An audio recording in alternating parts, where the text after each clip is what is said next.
Kevin, de te rendre dispo pour nous, pour répondre à nos questions. On est assez fan de la marque et on voulait en savoir un petit peu plus sur le projet et mais également l'avenir de la marque. Et dans un premier temps, on voulait savoir quand exactement vous avez lancé la marque et surtout quand est-ce que vous avez vendu vos premières paires de chaussures.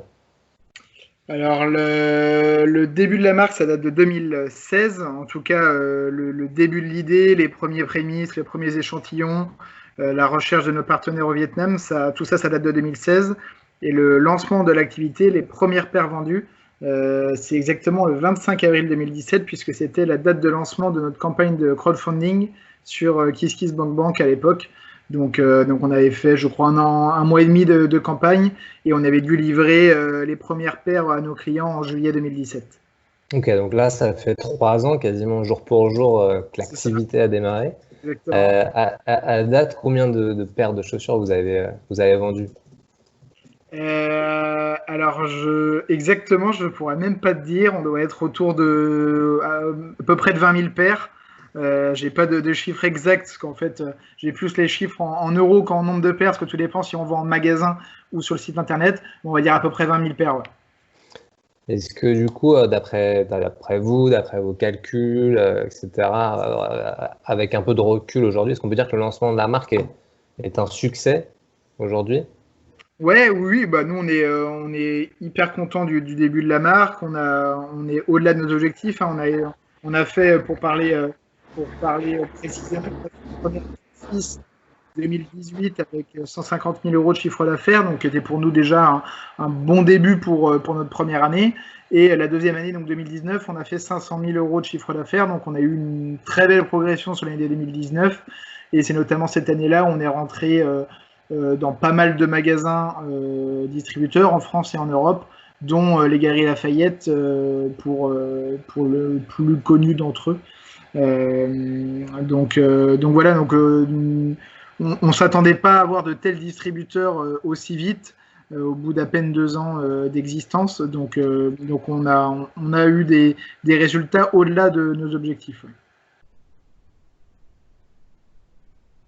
Là-dessus, aujourd'hui, vous avez combien de distributeurs en France?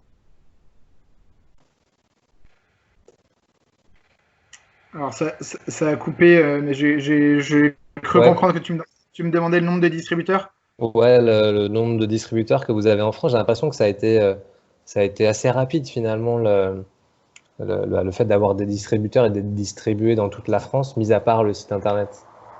Oui, ouais, tout à fait. Le développement s'est fait assez vite. Alors, déjà parce on participe à des salons professionnels, ce qui aide. On a nos agents commerciaux aussi maintenant qui travaillent sur le terrain. La notoriété de la marque qui grandit, qui fait que les magasins viennent directement à nous. Et d'avoir des grands distributeurs comme les Galeries Lafayette, le groupe Eram également et le groupe Kaki Crazy, donc c'est les Scott Premium, ça c'est plus connu dans l'Ouest sur Nantes et Rennes, qui font partie de nos plus gros clients. Ça amène aussi de la notoriété auprès des autres distributeurs et c'est plus facile derrière d'être reconnu. Aujourd'hui, on a une petite centaine de distributeurs en France et dans 10 pays en Europe, les principaux étant les pays germanophones, donc l'Allemagne, l'Autriche et la Suisse, puisqu'on a un distributeur exclusif sur ces pays-là. Donc c'est lui qui nous représente, qui nous revend auprès de son réseau de revendeurs. Et après ça, donc ça on le gère en propre. On est présent en Belgique, en Espagne et en Italie. Ok, ouais, c'est chouette. Et du coup, d'après toi, d'après vous, qu'est-ce qui explique le succès de vos chaussures, quoi, de vos sneakers, de vos baskets éco-responsables? Alors, il y a deux choses principales. Évidemment, l'histoire qu'il y a derrière, parce qu'on ne vend pas que des chaussures, et d'ailleurs, on n'aurait jamais fait un projet où on vend que des chaussures. Ce qui nous intéressait, Ronan et moi, et avant même d'ailleurs de parler de chaussures, c'était de faire un projet qui faisait sens pour nous, qui rejoignait nos valeurs. Donc, l'aspect équitable, l'aspect solidaire avec la construction des écoles, demain, l'aspect plus écologique avec des matières recyclées. Donc, c'est ça vraiment qui nous animait. Donc cette histoire-là de deux jeunes entrepreneurs nantais qui créent une marque éthique, ça joue dans le succès de la marque. Maintenant, ça reste de la mode. On a beau avoir les plus belles valeurs du monde derrière un projet, ce qui compte, c'est quand même le produit qu'on achète. Donc avant tout, finalement, c'est le produit qui plaît. Pourquoi, à mon sens, c'est qu'on a fait un produit, une basket, qui est dans sa forme assez simple, c'est-à-dire qu'on n'a pas révolutionné la forme de la basket, c'est quelque chose qui peut se porter aussi bien le week-end qu'au boulot, mais on y a apporté une touche d'originalité, une touche de créativité à travers cette bande de tissu. Donc c'est cette partie-là au motif ethnique qui est tissée à la main, et donc on a différents motifs, différentes couleurs qui vient un peu donner du peps à la chaussure, la rendre originale. Et d'ailleurs, c'est ce qui fait la signature de notre marque, c'est-à-dire que finalement, plus qu'un logo, plus qu'un sigle sur une chaussure, nous, ce qui fait l'identité et l'originalité de la marque, c'est cette bande de tissu, c'est ce qui nous identifie des autres, et c'est ce qui fait aussi que, à première vue, quand tu regardes la chaussure, ça donne tout de suite, on arrive à cerner qu'il y a une dimension derrière sociale, en plus de la basket. Donc c'est vraiment ça qui fait le distinguo et sur lequel on peut pas mal jouer, et on parlera des projets futurs, mais ça on compte le décliner peut-être à d'autres produits, peut-être de différentes façons. Enfin voilà, c'est notre marque de fabrique et on peut y faire encore beaucoup de choses. Ouais, justement, on peut peut-être en parler, hein. On a parlé des chaussures, des sneakers, etc. Je sais que vous avez l'ambition de vous développer sur peut-être d'autres types de produits dans l'avenir. Est-ce que tu peux nous en dire plus là-dessus? Alors, précisément pas encore, parce qu'on garde la surprise pour notre communauté, mais en tout cas, on est en train de travailler pour 2021, début 2021, sur quelque chose qui sortira de la chaussure. Alors, on a fait l'expérience en faisant une collaboration avec une marque de montres lyonnaise qui s'appelle Dwight, on avait sorti donc des montres en collab à Noël dernier. Et donc là, on développera notre premier produit en propre au-delà de la chaussure, et il sortira début 2021 avec toujours cette marque de fabrique qui restera, à savoir des motifs ethniques qui ne seront pas non plus prédominants, mais qui apporteront le côté original du produit. Toujours ce côté commerce équitable et maintien, préservation de savoir-faire traditionnel du tissage à la main des minorités ethniques vietnamiennes, et toujours 2% de notre chiffre d'affaires qui sera reversé à l'ONG saoudienne pour construire des écoles. Et on travaillera aussi sur ce nouveau produit sur des matériaux recyclés, tout comme la nouvelle collection qu'on va sortir en juillet 2020. Ok, top. Justement, on parle de Vietnam, et le Vietnam, c'est quand même quasiment la base du projet. Ouais. Aujourd'hui, est-ce que tu sais combien de personnes travaillent pour la marque Ngo, ou avec la marque Ngo, et quelle typologie de personnes c'est exactement? Alors, pour ce qui concerne les artisans, donc on avait commencé avec une première coopérative. À l'époque, on devait travailler sur à peu près 3 métiers à tisser. Aujourd'hui, on travaille avec 3 coopératives, sachant que la coopérative principale est passée donc de à peu près 3 métiers à tisser à une trentaine de métiers à tisser. Donc on a pu vraiment, à travers les années, grandir ensemble, tisser aussi une relation de confiance et de transparence. Et donc maintenant, ce sont une trentaine de femmes qui vivent de leur savoir-faire traditionnel, donc de ce tissage à la main. Et ce qui est intéressant, c'est que du coup, la coopérative, en grandissant, va former de nouvelles femmes à ce savoir-faire, les femmes du village ou des villages environnants. Donc il y a vraiment un cercle vertueux qui est mis en place, et c'est ce qu'on voulait justement à l'initiative du projet. Et après, sur la partie assemblage de la chaussure, donc là c'est sur un atelier qui est dans le sud du Vietnam. Là aussi on a été leur premier exportateur, donc on a pu là aussi grandir ensemble et avoir une vraie relation de confiance. Là c'est un peu plus dur de dire exactement combien de personnes travaillent, puisque on n'est pas du tout leur seul client ni leur plus gros client. Et ça dépend des phases de production, mais en phase de production, pareil, c'est une vingtaine, trentaine de personnes qui s'occupent de l'assemblage de la chaussure, Donc environ, on va dire, environ 50-60 personnes en tout qui travaillent sur le projet Ngo, tout en sachant que ce ne sont pas nos salariés, hein, ce sont des sous-traitants qui gèrent leur propre structure. Les artisans, c'est des coopératives, donc nous, on paye la coopérative et ils se répartissent de manière à parts égales l'argent qu'on leur donne dans la coopérative, sachant ce qui est important à dire, c'est qu'il n'y a pas d'intermédiaire à chaque fois avec ces deux partenaires. Donc on traite directement avec eux, ce qui nous permet de les payer directement, de nous assurer que l'argent qu'on leur donne va bien directement à ces partenaires et pas engraisser quelqu'un qui ferait l'intermédiaire, et de s'assurer aussi nous-mêmes de toute la dimension éthique et de toute la véracité de ce qui nous avance en termes de certificats ou autre. Ok, ouais, justement, la marque Ngo est une marque éthique et engagée, par définition. Est-ce que tu peux parler un petit peu plus du projet Ngo for Education? Ouais, alors Ngo for Education, donc ça c'est le partenariat qu'on a avec Saobienne. Donc au début du projet, en fait, comment les choses se sont déroulées avec Ronan. Après le bac, on a fait notre premier voyage au Pérou à l'époque, à peu près 2 mois, où on aidait à construire une crèche dans un bidonville, on était logé en famille d'accueil, etc. Et c'est aussi là-bas qu'on a découvert l'artisanat ethnique. Donc c'est de là qu'est parti finalement ce qu'est Ngo aujourd'hui et ce qui représente nos chaussures. Et donc quand on a eu l'initiative de créer ce projet, il fallait donc évidemment trouver des artisans qui avaient ce savoir-faire des tissages ethniques. Et il fallait aussi, et ça c'est important pour nous, trouver une association avec laquelle on serait en partenariat pour leur reverser une partie de notre chiffre d'affaires et pour contribuer, du coup, en mettant en place le cercle vertueux, à une cause caritative qui nous tenait à cœur. Très vite, on a été vers les sujets de la scolarisation, de l'éducation, etc., parce que c'est des projets qui nous intéressent et qu'on avait déjà expérimenté justement à travers nos voyages. Et donc, on a rencontré Thomas, qui est le gérant de l'ONG Saobienne au Vietnam. Et donc, comment ça se passe? Donc, eux sont en lien avec les autorités locales pour mesurer les projets les plus prioritaires. Donc ils sont dans la construction d'écoles, mais ils vont voir avec les autorités locales où est-ce qu'il y a une priorité de construction. Donc, ils mènent à peu près 6 à 7 projets par an de construction d'écoles.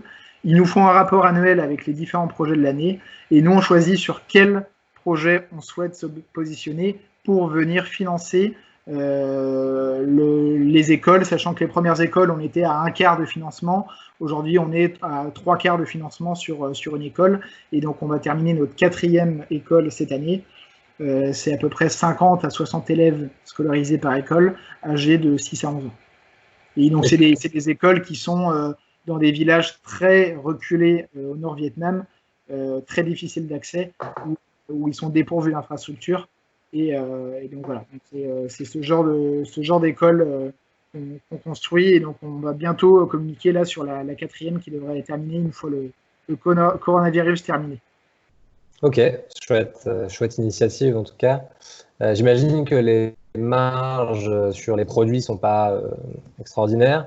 En plus de ça, vous reversez une partie de votre chiffre d'affaires à cette association. Est-ce qu'il vous reste quelque chose pour vous déjà, pour vous payer? Oui, bien sûr. Le projet, ça reste une entreprise commerciale. Aujourd'hui, on est 3 personnes à en vivre, à avoir nos bulletins de salaire tous les mois. Donc Ronan et moi, Kevin, donc les 2 associés. Anaïs, qui a été notre première salariée en CDI qu'on a recrutée en 2019, donc c'est la responsable communication. Et bientôt, là, dans quelques mois, au courant juin, on recrute une deuxième salariée en CDI sur un poste de responsable web marketing et acquisition client. Donc, on sera bientôt 4 personnes à vivre de Ngo dans l'entreprise. Donc, évidemment, ces marges nous permettent du coup d'embaucher, de créer de l'emploi et d'en vivre en France,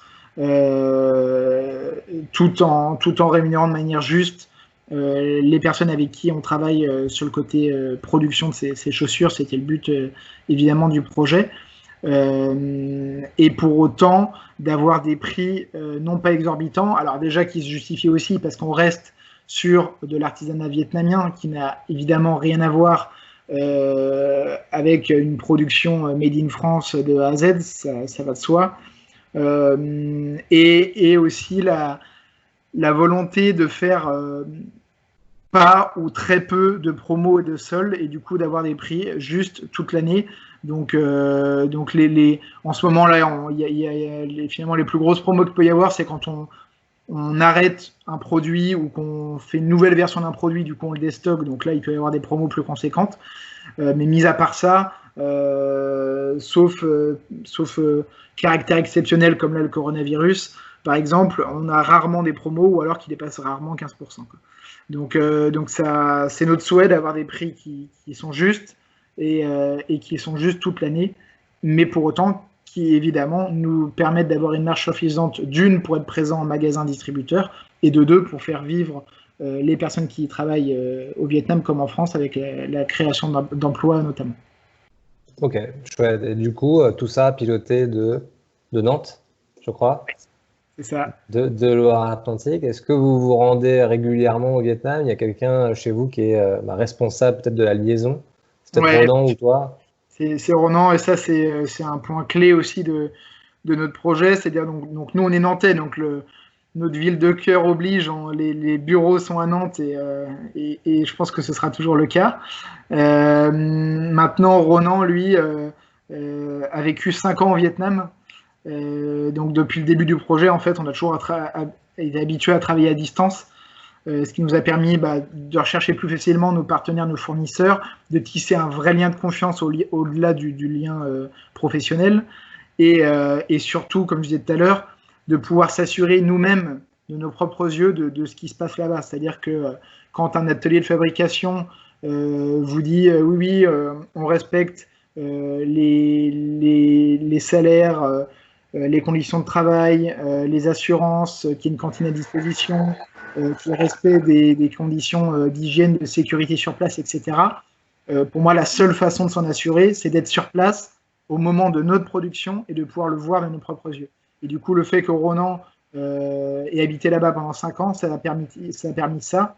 Aujourd'hui, depuis le mois de septembre 2019, pour des raisons perso, il vit à Barcelone, mais il continue d'y aller à chaque phase de production pour suivre la production et s'assurer que tout se déroule bien dans les conditions qu'on juge bonnes. Mais maintenant, voilà, on a une très bonne relation avec nos partenaires, donc ça, c'est chouette d'avoir cette vraie relation de transparence et de confiance. Ok, j'ai une dernière question. Tu parlais de la communauté Ngo tout à l'heure. Est-ce que cette communauté, c'est-à-dire j'imagine les internautes qui vous suivent sur les différents réseaux sociaux et vos clients les plus fidèles, comment est-ce que vous communiquez avec eux et est-ce que eux vous apportent des choses pour faire évoluer les produits et pourquoi pas délivrer une nouvelle collection à l'image de ce que souhaite la communauté? Oui, alors dans notre communication, on essaye très souvent de faire appel à eux, d'avoir leur ressenti. Des fois, c'est sur des couleurs, sur des produits, sur des tendances, sur ce genre de choses. Donc, on les met de temps en temps à contribution. Donc, ça, c'est le travail d'Anaïs qui est à la com, avec notamment un groupe dédié qui s'appelle le Clan Ngo, qui est un groupe dédié Facebook, qui est vraiment pour les plus grands fans de la marque, où là, on va aller plus dans le détail de chaque chose. Et que ce soit notre communauté ou même les gens qui ne nous suivent pas, évidemment, on est à l'affût de ce que demandent les gens. Et par exemple, pour avoir un exemple concret, Second Life, c'est le programme qu'on a lancé au début de l'année 2020 pour le recyclage des Ngo usagés. Et ça a été une demande assez récurrente de notre communauté, justement. Maintenant qu'on a du recul, 3 ans, les gens nous disaient voilà, mes chaussures ont 2 ans, je les porte plus ou elles sont usagées, qu'est-ce que j'en fais? Et ça, nous avec Ronan, c'est quelque chose qu'on avait en tête depuis le début du projet. On s'est dit on peut pas en accord avec nos valeurs et notre projet vendre la chaussure et se dédouaner de ce qui se passe après et de dire c'est bon, on a fait notre taf. Non, notre travail pour Ngo, il va jusqu'à la gestion du déchet derrière et justement faire en sorte qu'il n'y ait pas ou retarder ce déchet-là. Donc on est en lien avec Zero Waste Shoes, qui est notre partenaire pour Second Life, Donc, comment ça se passe? Un client qui veut se débarrasser de sa paire de chaussures, il va sur notre site, il télécharge un bon de retour gratuitement, il l'envoie sa paire à Zero Waste Shoes, et suivant l'état de la chaussure, soit ils sont capables de réparer la chaussure et de la vendre d'occasion, donc ce qui permet de créer un marché de seconde main à moins cher et de prolonger la vie des chaussures. Évidemment, avant, hein, elles sont désinfectées à l'intérieur, etc. Si elles ne sont pas réparables, ils vont désassembler la chaussure et donc les différents matériaux de la chaussure, la semelle du cuir, etc., pour recycler ces différents matériaux et donc faire donner une seconde vie à ces matériaux, pas forcément pour devenir une nouvelle chaussure, hein, mais ça peut, si par exemple ils peuvent très bien garder le cuir pour aller faire des patchs de réparation pour d'autres chaussures.